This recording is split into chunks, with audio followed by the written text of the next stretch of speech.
And you notice there are 4 distinct lines that would show up on that spectrum and emit energy in the form of light, that electrons are in specific energy levels. And we're getting to the story of how we know where the electrons are located.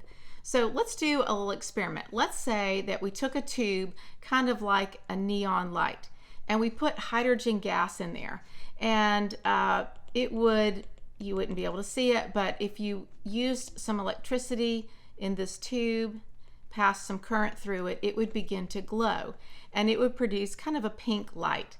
And then if you take that light and you shine it through a prism, there's a prism, you would break apart that light into this spectrum.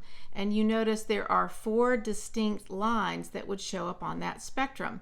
This is unique to hydrogen, and this indicates something about those electrons and where they're located. And so each element that you do this for will give you a unique spectrum with lines at different wavelengths, different numbers of lines, and then different colors. So what does this all mean? Well, let's take a look at that spectrum, and let's take an electron. Let's just say it was sitting in what we call the ground state. Let's make that blue here. Let's call that E0 at its ground state, the lowest energy level possible for it. This might be a 3s electron or a 1s electron or something like that. Let's say it was hydrogen. There's only 1 electron. So there it is in its 1s orbital. It's in the ground state.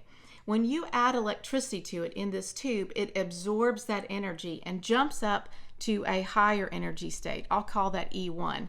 And so this is what we call absorbing energy. It's going to absorb a quantity of energy. And when it does that, it will stay there and then it will fall back down and emit energy in the form of light, photons of light. And this is a photon of red light. And that might give us that line. Let's say that same electron absorbed more energy and jumped up to maybe this energy level. Let's call it E2. When it gave up that quantity of energy, it would emit light of a different wavelength. Let's say it might be this one. And so what we have is this absorption emission, and those electrons are going up and down, up and down. And that is why that tube of light glows, kind of like a neon light. That's why it gives it that cool color.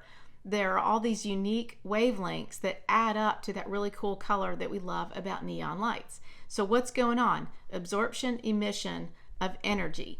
And that energy is given off in the form of light. Now, where are we going with this? Hang with me. Here is the story. So see if you can follow this. So the distance the electrons fall, okay, those different heights, those different distances indicate different energy levels. And that quantity of energy gives us frequency.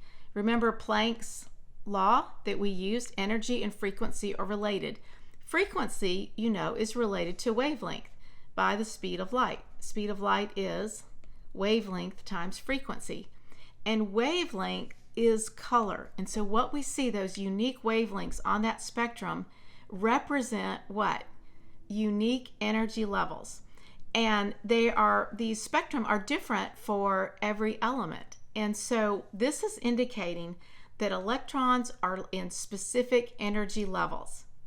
Now, in the next video, we're going to talk about what are those energy levels and where specifically are those electrons located.